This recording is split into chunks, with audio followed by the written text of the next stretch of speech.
Nós vamos estudar nesta manhã o capítulo 8 da primeira carta aos Coríntios.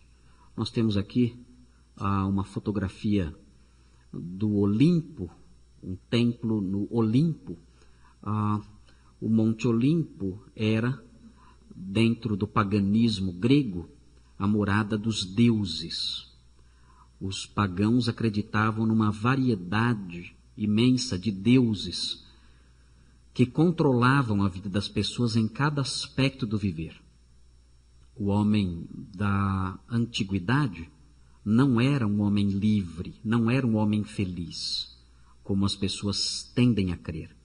Que o homem da antiguidade era um homem feliz, alegre, contente, que vivia em paz no seu coração. Isso não é verdade. O homem da antiguidade era um homem que vivia debaixo de uma pressão e de uma escravidão sem limites, porque ele cria no controle absoluto dos deuses sobre cada detalhe da sua vida. Até as roupas que ele vestia, que ele trajava, eram roupas que ele vestia com medo. Ele tinha medo de usar uma cor que porventura desagradasse o Deus que ele servia, ou um dos deuses que ele servia. E com esse medo, com esse pavor, então, ele se enchia de aparatos, de amuletos, de enfeites, preocupadíssimo em não desagradar esse Deus ou esses deuses e perder a proteção deles. Ele então fazia sacrifícios diversos. Ele participava de cerimônias pagãs as mais diversas. Ele participava de procissões em que estátuas desses deuses eram carregadas. Ele participava de práticas, muitas vezes até homens honestos, mulheres honestas, pessoas de bem, mães de família, pais de família, muitas vezes participavam de práticas imorais, práticas moralmente baixas, com o objetivo de agradar o Deus a quem servia ou os deuses a quem serviam, de modo que viviam debaixo de um medo contínuo. Esta é a sociedade dentro da qual foi produzido o Novo Testamento. Quando o apóstolo Paulo escreve as suas cartas às diversas igrejas estabelecidas nas diversas cidades, o apóstolo Paulo escreve a pessoas que tinham se convertido a partir de religiões como essa. Ele não escrevia cartas para as pessoas que eram procedentes do catolicismo, que tinham algum conhecimento cristão. Ele não escrevia cartas para pessoas de um país cristianizado, de uma cultura cristianizada como o Brasil, e desse modo evangelizava essas pessoas. Não. Ele escrevia cartas para pessoas que estavam inseridas numa cultura absolutamente pagã, totalmente mergulhada no paganismo, cujas práticas cultuais faziam parte da vida social. Era comum você, na antiguidade, mesmo sendo um crente, era comum você andar pela cidade e parar num templo idólatra, num templo de ídolos para comer, conversar, comer, participar ali de alguma atividade social promovida pelos cidadãos daquela comunidade local. Isso fazia parte do dia a dia das pessoas. Não havia distinção entre vida social e vida religiosa. Não existia isso.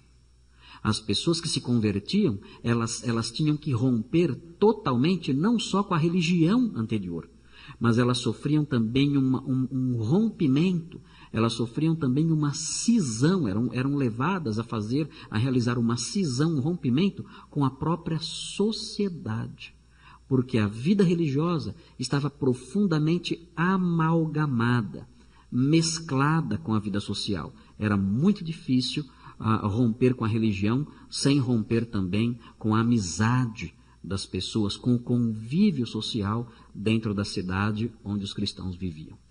Foi nesse contexto que o apóstolo Paulo escreveu a primeira carta aos Coríntios, a uma cidade marcantemente pagã, onde o paganismo mundial, onde expressões mundiais do paganismo, religiões espalhadas pelo mundo inteiro ali se concentravam.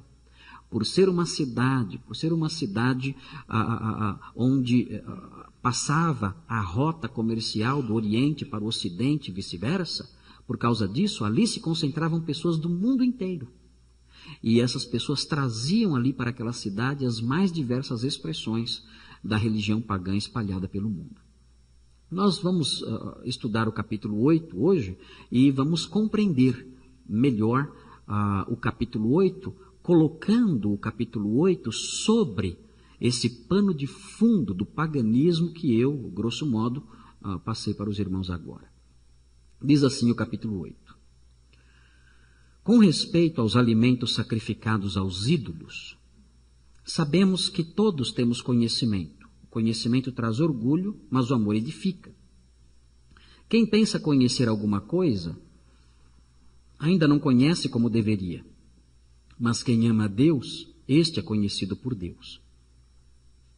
Portanto, em relação ao alimento sacrificado aos ídolos, sabemos que o ídolo não significa nada no mundo e que só existe um Deus. Pois mesmo que haja os chamados deuses, quer no céu, quer na terra, como de fato há muitos deuses e muitos senhores, para nós, porém, há um único Deus, o Pai, de quem vêm todas as coisas e para quem vivemos, e um só Senhor, Jesus Cristo, por meio de quem vieram todas as coisas e por meio de quem vivemos. Contudo, nem todos têm esse conhecimento. Alguns, ainda habituados com os ídolos, comem esse alimento como se fosse um sacrifício idólatra. E como a consciência deles é fraca, fica contaminada. A comida, porém, não nos torna aceitáveis diante de Deus. Não seremos piores se não comermos, nem melhores se comermos. Contudo, tenham cuidado, para que o exercício da liberdade de vocês não se torne uma pedra de tropeço para os fracos. Pois se alguém que tem a consciência fraca, vir você que tem este conhecimento comer num templo de ídolos, não será induzido a comer do que foi sacrificado a ídolos? Assim, esse irmão fraco, por quem Cristo morreu, é destruído por causa do conhecimento que você tem. Quando você peca contra seus irmãos dessa maneira, ferindo a consciência fraca deles, peca contra Cristo. Portanto, se aquilo que eu como leva o meu irmão a pecar, nunca mais comerei carne para não fazer meu irmão tropeçar. Então, esse texto está inserido nesse contexto maior, social, da cidade de Corinto, em que as pessoas eram procedentes do paganismo. E havia um problema na cidade que era o consumo de carne. A cidade de Corinto, existiam açougues ali, os sacerdotes vendiam a carne ali, e nesses açougues eram vendidas carnes que tinham sido anteriormente sacrificadas aos ídolos, carne de animal sacrificado a ídolos. E o que sobrava da parte que era oferecida ao ídolo no altar era colocado à venda, no açougue. As pessoas vendiam, compravam aquelas carnes e comiam aquilo tudo. E isso levantou um problema. Os coríntios, não sabendo ao certo como agir, em dúvidas acerca de como agir nessa questão, os coríntios escreveram uma carta para o apóstolo Paulo, para tirar as dúvidas. Tudo indica, olhando para o capítulo 8, tudo indica que nessa carta que os coríntios escreveram para o apóstolo Paulo, eles não somente expuseram a questão, mas além de expor a questão, tudo indica que eles demonstraram na carta que já sabiam a resposta. E expressaram na carta um certo grau de segurança e até um certo grau de orgulho por saberem, segundo eles, segundo o seu entender, como agir nessa questão ligada à superstição. E o apóstolo Paulo então produz este capítulo aqui, percebendo como uma resposta que ele dá a essa carta, uma vez que percebeu que o conhecimento dos coríntios nessa área, na verdade, não era um conhecimento um conhecimento que se harmonizava com o que o apóstolo Paulo queria que fosse. Eu coloquei uma mensagem central aqui, e diz o seguinte: a maturidade do cristão deve manifestar-se de modo especial no trato com a superstição. Esse assunto do capítulo 8 se relaciona com a superstição.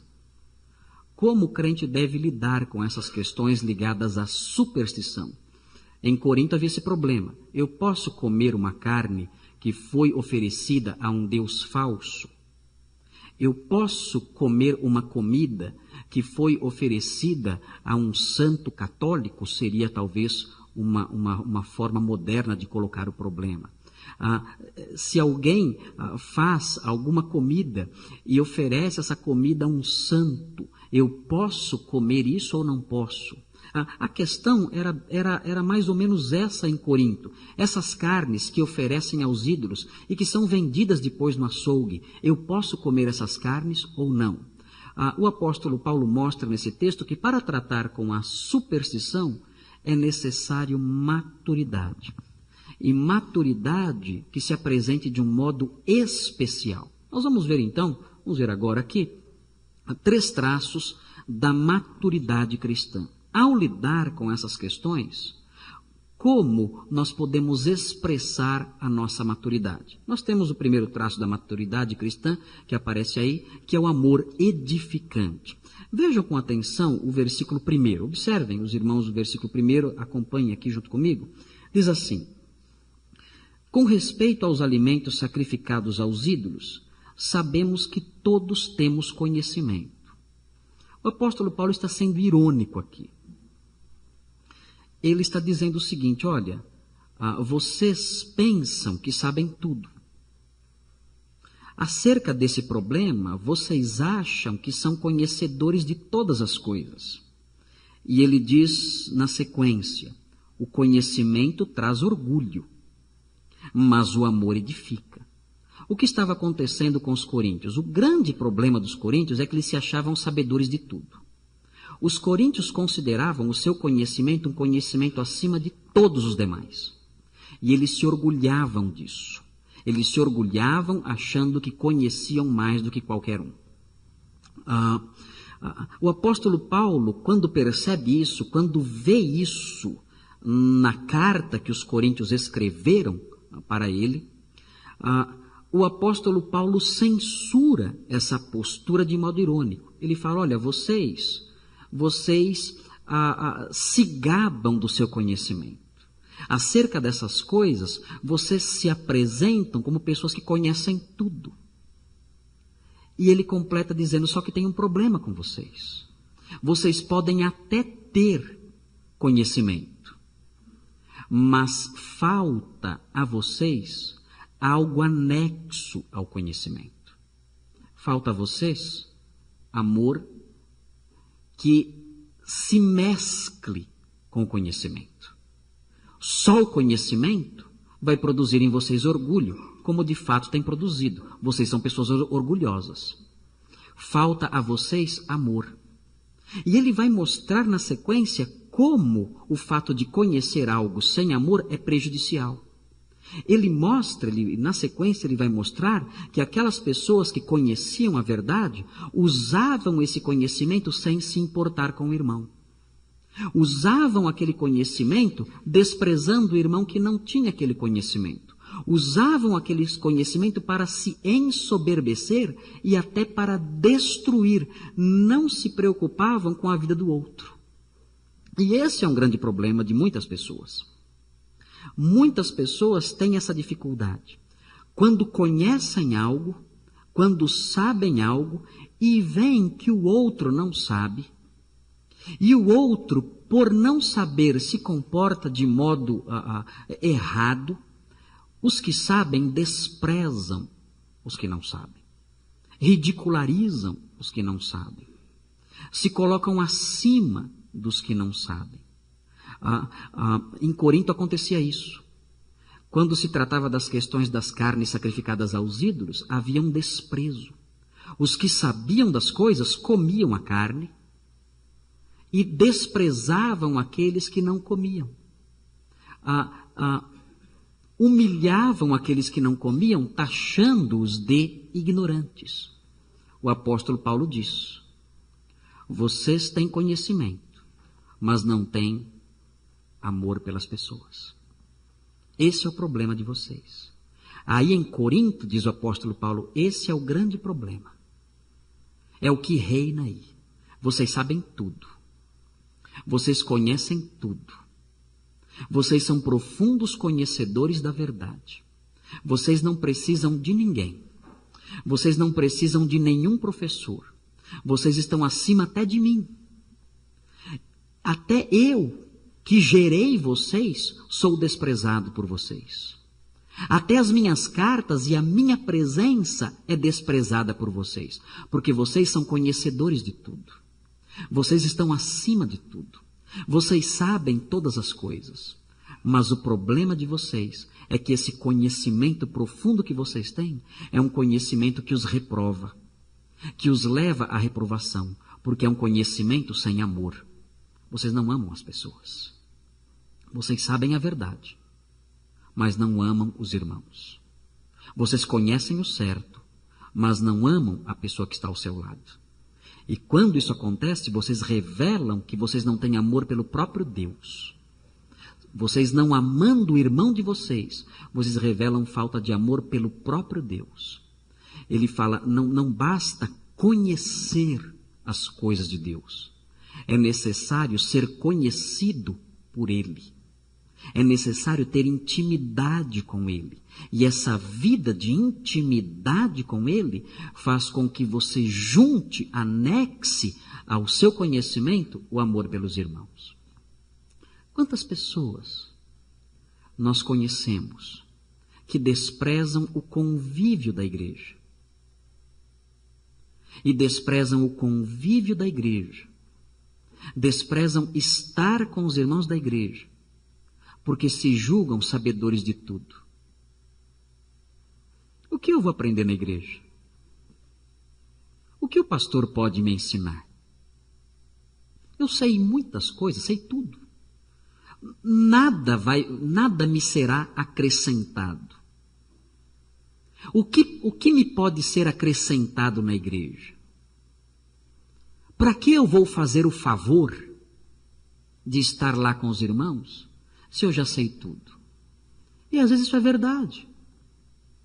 Muitas vezes essa pessoa realmente sabe tudo. Sabe mais do que o pastor, sabe mais do que todo mundo junto. É um profundo conhecedor das coisas, um profundo estudioso de tudo, um constante leitor e estudioso de livros teológicos, conhece tudo, sabe muito mais do que qualquer um. Mas o que diz o apóstolo Paulo para essa pessoa? O seu saber só serve para destruir. O seu saber ensoberbece você. E nós percebemos isso porque o seu saber é um saber que não vem acompanhado do amor pelos irmãos. Você não conhece a Deus de fato. Você conhece as coisas de Deus, mas você não conhece a Deus. Você não é conhecido dele. Você não tem intimidade com ele. Você não anda com ele. Você é um soberbo que sabe muito, mas em termos de amor, você é reprovável. O apóstolo Paulo condena isso. Ele mostra que o amor está acima disso. Ele mostra que o amor é melhor do que o conhecer. Se tivermos que escolher entre sermos ignorantes ou sermos pessoas sem amor, é melhor escolhermos sermos ignorantes. É assim a escala de valores do apóstolo Paulo. Temos que conhecer, mas não podemos colocar o conhecimento acima do amor. E se o meu conhecimento destrói o outro, se o meu conhecimento faz com que eu me situe acima do outro e até distante do outro, esse meu conhecimento é para o mal, não constrói. Nessa questão da superstição, no trato com as pessoas que têm um conhecimento fraco, nós temos que demonstrar um amor edificante. Suponha que você conheça um crente, e esse crente ainda traz em seu coração algumas superstições. Você não deve desprezar essa pessoa. Não é porque você conhece a verdade mais do que ela que você pode zombar dela, desprezá-la, humilhá-la, não. Você deve amá-la e usar o seu conhecimento, mesclado com amor, para edificá-la. Me lembro de um moço que comprou uma casa. E quando ele chegou na casa que ele comprou, ele percebeu, para o seu pavor, para o seu terror total, ele descobriu que no jardim da casa tinha uma planta chamada espada de São Jorge.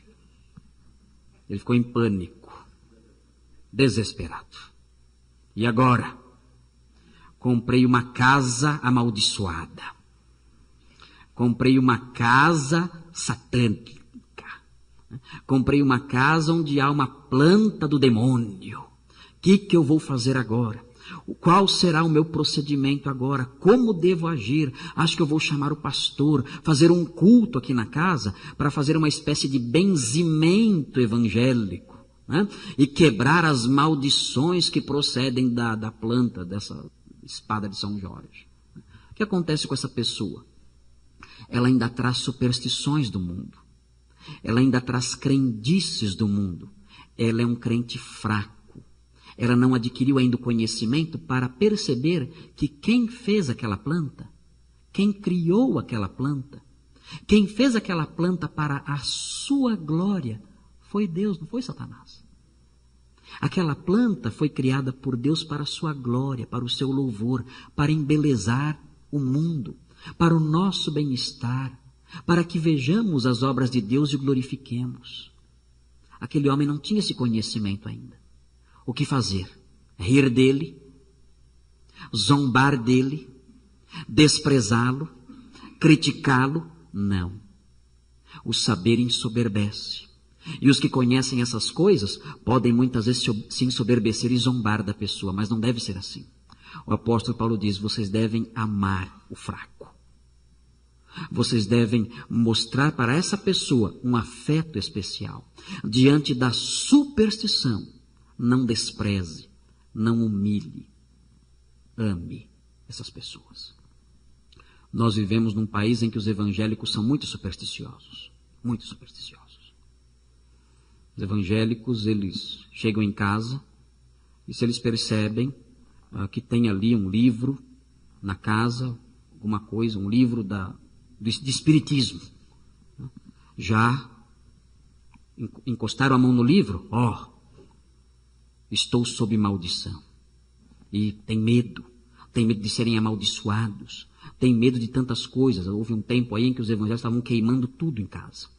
Pegava disco e queimava, pegava quadro de parede e queimava, folhinha de calendário e queimava. Se tinha uma fotografia com um arco-íris, já era símbolo de nova era, tinha que pegar e queimar.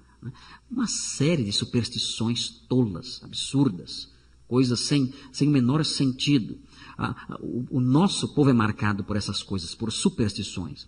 O apóstolo Paulo diz, diante de irmãos assim, seja paciente. Ame essas pessoas, não as despreze como os coríntios faziam. Então, o primeiro traço da maturidade cristã no trato com a superstição é este, o amor edificante. Mas existe um segundo traço que é necessário que nós observemos também, que está nos versículos 4 a 8. É necessário, no trato com a superstição, é necessário um conhecimento básico. Nós temos que conhecer algumas coisas. Vejam o versículo 4. Portanto, em relação ao alimento sacrificado aos ídolos, sabemos, vejam aqui o conhecimento básico, sabemos que o ídolo não significa nada no mundo e que só existe um Deus. Esse é o conhecimento básico. Eu tenho que ter medo de imagens? Tenho que ter medo de imagens? Não. Eu tenho que ter medo de desagradar entidades espirituais, divindades, anjos, demônios? Eu tenho que ter medo disso aí? Absolutamente não. Não tem que ter medo de nada disso. Aqui o apóstolo Paulo diz claramente que os ídolos não significam nada. Eles não passam de pedaços de pau. Não passam de pedaços de pedra. Não são nada além disso. Só isso. Estátuas, nada mais. O apóstolo Paulo mostra isso com clareza aqui. E ele diz, pois mesmo que haja os chamados deuses, e no paganismo havia, realmente, muitos deuses, quer no céu, quer na terra, segundo a crença dos pagãos, como de fato há muitos deuses e muitos senhores no paganismo, o apóstolo Paulo está aqui fazendo uma alusão à realidade do mundo pagão, repleta de deuses, repleta de senhores. Ele diz no versículo 6, para nós, veja aqui o conhecimento da verdade, para nós aqui, os que conhecem a verdade, há um único Deus, o Pai, de quem vêm todas as coisas e para quem vivemos, e um só Senhor Jesus Cristo, por meio de quem vieram todas as coisas e por meio de quem vivemos. Ele diz, uma pessoa só controla a nossa vida. Nós não temos que nos preocupar com um ídolo de madeira, não temos que nos preocupar com um ídolo de pau, absolutamente. Quem controla a nossa vida, quem concede as coisas para nós, quem dirige os nossos caminhos, a nossa história, o nosso futuro, é um só Deus, um só Senhor. É Deus o Pai, é o Senhor Jesus Cristo, é Ele quem dirige tudo. Eu não tenho que temer essas coisas, eu não tenho que temer superstições. Ele mostra aqui um conhecimento básico que nós temos que ter. Aquele moço que entrou na casa e viu aquela planta e se assustou, é alguém que não conhece o fato de que quem controla a nossa vida é Deus. Deus dirige o nosso viver. Eu não perco nada tendo uma planta daquela em casa. E não ganho nada se eu arrancá-la também. Absolutamente. Eu posso deixá-la ali. Aquilo não vai acrescentar nada. Porque quem controla o meu viver não é um santo, ou outro santo, ou uma santa, ou outra santa, ou um Deus, ou outro Deus. Nada disso. Quem controla o nosso viver é um Deus só. É o Deus verdadeiro. É o nosso Senhor Jesus Cristo. Ele é o soberano sobre a nossa vida. E isso o apóstolo Paulo quer que nós saibamos. Mas vejam, versículo 7. Contudo, nem todos têm esse conhecimento. Há aqueles, como esse meu amigo da espada de São Jorge, há muitos que não sabem disso. Vem de um contexto repleto de superstições. Vem de um contexto repleto de crenças falsas. E não tem esse conhecimento. E vejam o que acontecia em Corinto. Alguns, ainda habituados com os ídolos, com a mente ainda voltada para esse contexto de idolatria tão comum, comem esse alimento como se fosse um sacrifício idólatra. E o resultado, o texto diz, e como a consciência deles é fraca, fica contaminada. Essas pessoas chegavam, comiam aquela carne, e quando comiam aquela carne, a consciência incomodava. A consciência incomodava porque pensavam, eu comi uma carne sacrificada a um ídolo pagão. Eu estou em pecado diante de Deus. O apóstolo Paulo diz o seguinte no versículo 8, a comida, porém, não nos torna aceitáveis diante de Deus. Não seremos piores se não comermos, nem melhores se comermos. Podemos comer, diz o apóstolo Paulo. Mas os fracos comiam e a consciência deles acusava. Nem todos têm esse conhecimento, diz o apóstolo Paulo. Nós podemos comer, mas nem todos sabem. Alguns ficam com a consciência incomodada porque participam dessas coisas. O apóstolo Paulo mostra aqui, nessa parte, que é necessário, para se livrar da superstição, é necessário, para não ter medo dessas coisas, um mínimo de conhecimento, um conhecimento básico. Enquanto não tivermos o conhecimento básico sobre a verdade, nós vamos agir assim. Teremos medo de comer a carne na quaresma. Há crentes que têm medo de comer carne na quaresma. Por quê? Eles vêm do catolicismo, a vida toda ali, aprendendo que não pode comer carne na quaresma. E quando chega o tempo da quaresma, mesmo agora sendo crentes, tendo sido libertos da superstição, tendo sido libertos das mentiras, mesmo assim, quando chega essa hora, comem carne e ficam incomodados. Será que eu pequei? Acho que eu pequei contra Deus. Eu comi carne na quaresma, devia ter comido bacalhau. A carne era mais barata. Bacalhau é caro. Eu comi a 100, não devia. E agora? O que vou fazer? E a consciência os incomoda. O apóstolo Paulo mostra nesse texto que isso ocorre em virtude da falta de conhecimento. Se nós tivermos um conhecimento básico de quem é Deus, de quem dirige a nossa vida, de quem cuida de nós, de quem é o Senhor de todas as coisas, nós não vamos temer essas tolices, não vamos temer essas superstições, andaremos livres, totalmente livres dessas coisas. Ele diz, coma a carne, não se preocupe. Comer ou deixar de comer não vai melhorar a sua vida, nem piorar a sua vida. Deus não vai nem te aprovar, nem te reprovar. Coma a sua carne com tranquilidade. É esse o ensino do apóstolo Paulo. Nós encontramos, aqui o apóstolo Paulo diz que podemos comer à vontade. Nós encontramos, num outro texto, os irmãos vêm aqui, vai ser mostrado agora, um texto que parece contradizer isso. Veja o que diz esse texto aqui. Parece que nesse texto, parece que o apóstolo Paulo se contradiz. Veja o que diz o texto. Portanto, o que estou querendo dizer? Será que o sacrifício oferecido a um ídolo é alguma coisa? Ou o ídolo é alguma coisa? Não. Quero dizer que o que os pagãos sacrificam é oferecido aos demônios e não a Deus. E não quero que vocês tenham comunhão com os demônios. Que estranho. No capítulo 8 ele diz que podemos comer. E já aqui ele fala, olha, eles estão oferecendo coisas na verdade aos demônios.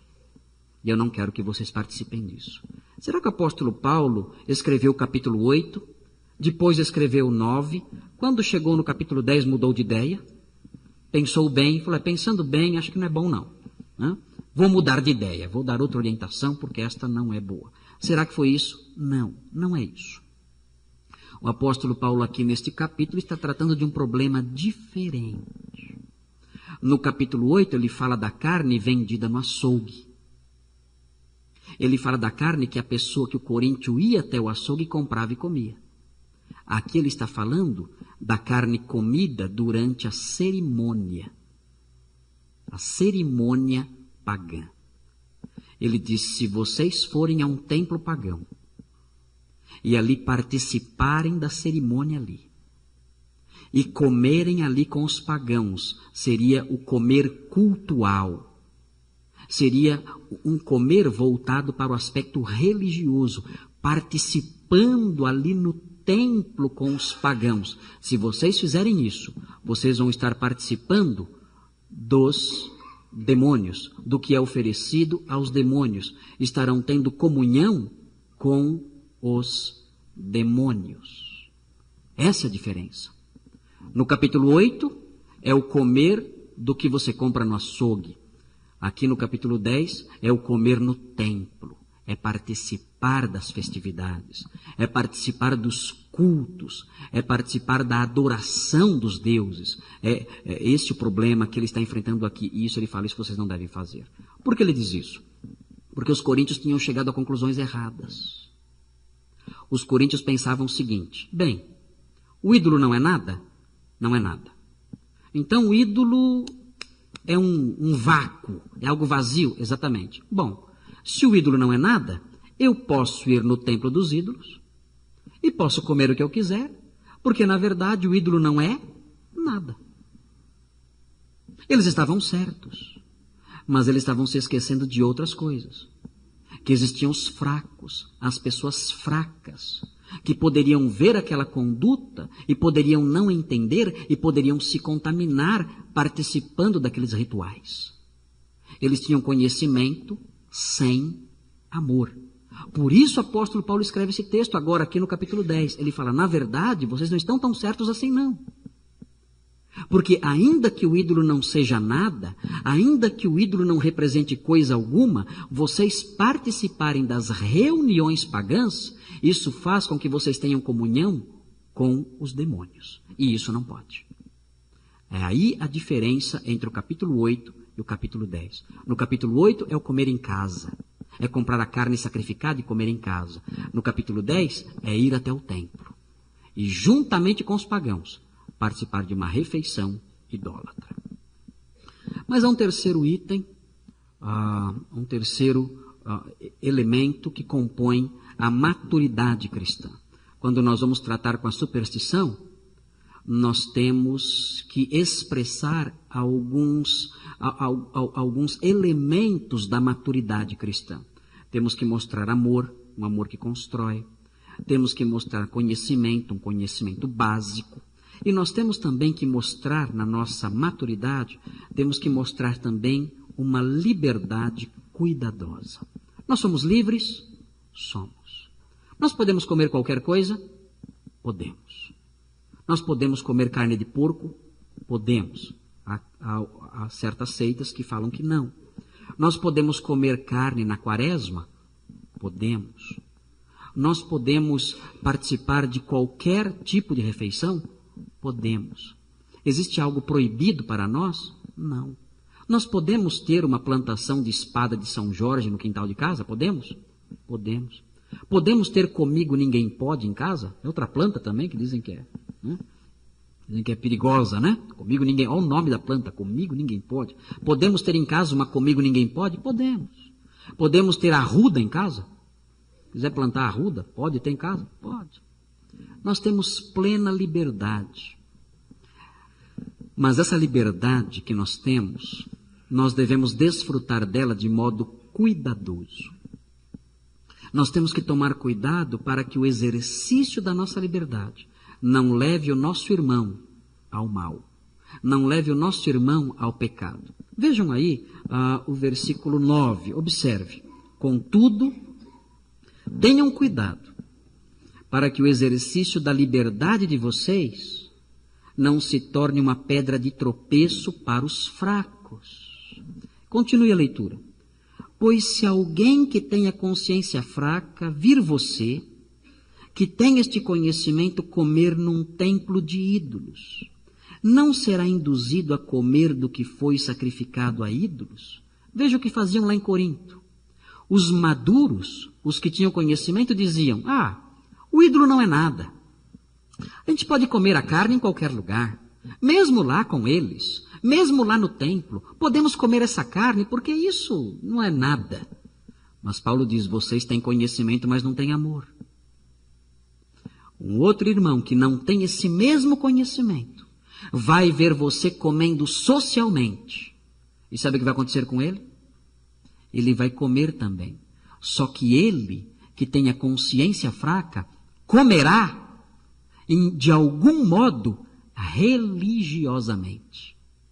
E aí, a consciência dele será golpeada. E ele vai sofrer por ter pecado contra Deus, por ter comido religiosamente. Ele comerá tendo a consciência de que o ídolo existe. Ele comerá tendo a consciência falsa de que está prestando um culto ao ídolo. E com isso pecará. E o responsável por ele pecar terá sido você. Você comeu socialmente. Você parou no templo e comeu sem adorar. Mas ele, vendo o seu exemplo, tendo a consciência fraca, não tendo o seu conhecimento, foi lá e comeu. Mas comeu com uma outra consciência. De modo que ele foi induzido ao pecado por causa de você. O apóstolo Paulo diz, usem o conhecimento de vocês, mas usem com amor. E ele continua dizendo, assim esse irmão fraco, por quem Cristo morreu, é destruído por causa do conhecimento que você tem. Quando você peca contra seus irmãos dessa maneira, ferindo a consciência fraca deles, peca contra Cristo. Portanto, se aquilo que eu como leva o meu irmão a pecar, nunca mais comerei carne para não fazer meu irmão tropeçar. O apóstolo Paulo fala, eu vou ter uma liberdade cuidadosa.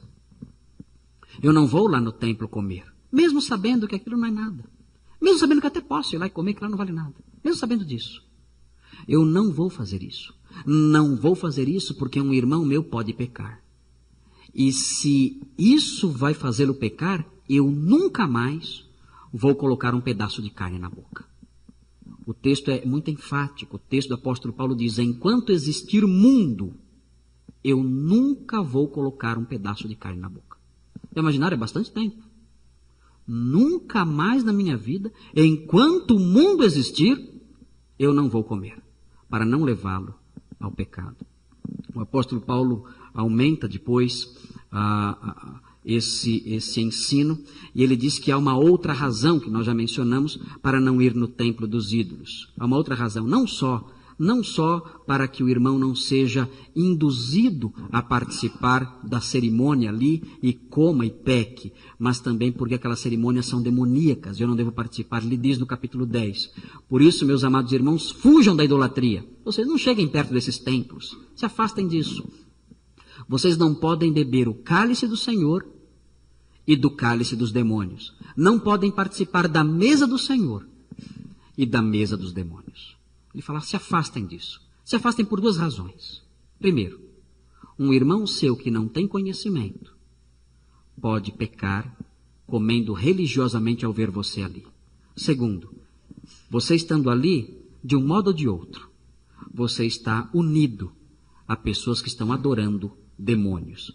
Não façam isso, se afastem. Muito bem, o resumo do ensino de Paulo, aqui nós temos alguém levando um touro para ser sacrificado. É um touro bem grande, né? É um alto relevo, é um touro bem grande. Mas assim eram realmente os touros.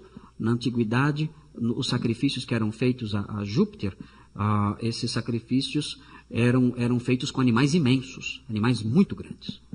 Eu tenho uma outra gravura do imperador Marco Aurélio fazendo um sacrifício, e o touro também é desse tamanho aí. É enorme, são touros imensos, são animais muito grandes, que eram oferecidos aos ídolos. E este aí está indo para lá. Parece que ele está olhando para cá, né? Está olhando para nós, meio desconfiado. Ele não sabe o que vai acontecer, né? Não sabe o que vai acontecer. Está sendo levado para o sacrifício. Tem aqui um resuminho do ensino de Paulo, para que fique mais claro. Vem a próxima tela. Aí está. Os ídolos não são nada. Não passam de pedaços de madeira e pedra. Eu não tenho que ter medo de ídolos. Não tem problema. Se alguém se converte, quiser jogar os ídolos no lixo, pode ficar à vontade, pode jogar fora, pode jogar no lixo, não tem problema nenhum. Se quiser quebrar, enterrar, jogar no saco, enfim, faça o que quiser, porque os ídolos não são absolutamente nada, não passam de pedaços de madeira, pedaços de pedra, e o crente tem que ter esse mínimo de conhecimento. Eu me lembro de uma senhora que eu fui visitá-la uma vez, uma nova convertida. Quando eu entrei na casa, a prateleira estava cheia de estatuetas. Era elefante virado de costas, era Buda sentado ali, olhando para frente, protegendo a casa. Era imagens de Aparecida, de outros santos, uma infinidade de coisas. E eu fui visitá-la, ela era recém-convertida, e ali eu não falei nada, conversei com ela, fiz uma visita, orei com ela e fui embora. Ela disse para mim, pastor, depois daquela visita eu tive consciência. Aprendi que aquilo lá não vale nada. Peguei um saquinho de lixo, joguei tudo lá dentro, e o lixeiro levou embora nem sei para onde. Acabou. Essa senhora adquiriu a consciência de que os ídolos não são nada. Não precisamos temê-los. Mas tem outro item do ensino de Paulo, no resuminho, né? É um resuminho isso aqui. O que é oferecido a eles é, na verdade, oferecido a demônios. O adorador nem sempre sabe disso, né? Quando nós vemos essas festas pagãs, né, em que as pessoas oferecem coisas a santos, a estátuas, a supostos deuses, na verdade, eles estão prestando um serviço aos demônios. Não sabem disso, infelizmente não sabem disso. E se você disser, vão ficar muito bravos com você. Mas esse é o fato, eles estão prestando ofertas, dirigindo ofertas aos demônios. Os demônios estão se agradando disso. Um outro item do resuminho. Comer o que lhes é oferecido não nos trará nem benefícios e nem males. Eu posso comer essas coisas sem problema nenhum. Se alguém for numa festa de Cosme e Damião e trouxer doce para mim, eu posso comer sem problema nenhum. Aquilo não vai fazer nem mal nem bem. Trouxer balas, trouxer bolos, quindim, enfim, essas coisas todas aí que fazem aí, não tem problema. Mas foi oferecido para os deuses pagãos, não importa. Você pode comer, isso não vai trazer nem mal, nem bem. No entanto, participar de suas festas e cultos gerará associação com demônios e induzirá outros a isso. Então aí está o equilíbrio. Eu posso comer, mas cuidado, não participe das festas e cultos. Isso gera associação com aqueles que estão adorando demônios e induz outras pessoas a isso. Temos que ter esse equilíbrio. Temos que andar com sabedoria. Sabemos que o ídolo não é nada, mas nós não podemos participar de suas festas, não podemos participar das cerimônias de adoração. As minhas filhas, elas sempre pedem para participar de festa junina. Querem ir lá, vestir a roupinha de quadrilha, ficar lá pulando, aquelas coisas todas. Não há nada de errado em vestir roupa de caipira. Não existe erro nenhum nisso. Não existe erro nenhum em pintar a carinha lá com as pintinhas e o dente de preto. Não há nenhum texto bíblico que diga, não pintarás o dente de preto, não colocarás roupa de caipira. Não tem isso na Bíblia, né? Não tem problema, pode botar a roupa de caipira se quiser. Eu vivo com roupa de caipira, não tem problema nenhum. Agora, outra coisa que nós não podemos perder de vista é o aspecto da preservação. A preservação da tradição católica, de veneração de Santo Antônio, de São João, São Pedro. É esse aspecto que deve nos preocupar. Por causa disso, eu digo para as crianças, olha, não tem problema ir lá comer, não tem problema comer as coisas que eles fazem, não tem problema vestir aquelas roupas, nada disso. Mas vocês não devem ir numa festa como essa. Porque uma festa como essa tem por propósito manter acesa, não só a fogueira, mas manter acesa a chama da tradição católica, no sentido de venerar santos. E disso nós não podemos participar, porque isso se constitui numa cerimônia, numa festividade pagã, idólatra e demoníaca. Se no final da festa alguma coleguinha te trouxer bolo e pipoca, pode comer à vontade. Mas você ir lá e participar daquelas festividades, em homenagem a esses santos, isso não pode, porque seria participar de homenagens feitas a demônios. As aplicações do final estão aí. Ela tem 3 deuses aqui pagãos. Diana, que é a deusa da fertilidade, ela tem inúmeros seios, o que aponta para a fertilidade. Diana é muito adorada na cidade de Éfeso, na antiguidade. E temos Zeus e Júpiter. Zeus e Júpiter é o mesmo deus pagão. Só que Zeus é o nome grego, Júpiter é o nome romano. Eles são o mesmo. Era considerado o rei, o soberano dentre todos os deuses da antiguidade. Esses deuses todos eram adorados com sacrifícios. Vamos ver algumas aplicações. Primeiro, fuja do orgulho que procede do conhecimento. Esse orgulho impedirá que você ame os irmãos que sabem menos, e você acabará por desprezá-los. Se você sabe mais do que os outros, não despreze os que não sabem. Não se orgulhe com isso. Preserve a sua vida de comunhão com seus irmãos, não permitindo que o seu conhecimento afaste você das pessoas. Um fato muito triste no nosso país é que os grandes teólogos, muitos grandes teólogos, não frequentam igreja nenhuma. Esse é um grande problema no nosso país. Grandes teólogos, escritores de livros, professores de seminário, pessoas famosas por seu conhecimento teológico, não são membros de igreja nenhuma. Não vão. Não vão. Professores de seminário, escritores, teólogos famosos, você pergunta, de que igreja você é? Eu sou de tal igreja, mas nunca vão lá. Nunca vão lá. Não tem uma vida de comunhão com os irmãos numa igreja. Não tem. Esse é um quadro terrível presente no nosso país. O saber, o conhecimento que tira o homem da igreja. O que ele vai aprender na igreja? Ele sabe tudo. Ele é um doutor. O que ele vai aprender na igreja? Nada. Então ele não vai. Para ele o que importa é só o conhecimento. Ele despreza o amor aos irmãos. Um outro item. Não tenha qualquer receio de imagens, objetos cultuais ou qualquer outra forma de superstição. Não tenha medo de nada disso. Deus é o único controlador de nossas vidas, a única fonte de tudo que temos e o único soberano sobre tudo o que nos acontece. Se você tem receio de alguma dessas coisas, de cerimônias, de objetos cultuais, religiosos, estatuetas, enfim, essas coisas, não tenha medo disso. Jogue isso tudo fora, faça o que você quiser, mas não tenha receio dessas coisas. Quem controla a nossa vida é Deus e só Ele. E finalmente, o último aqui.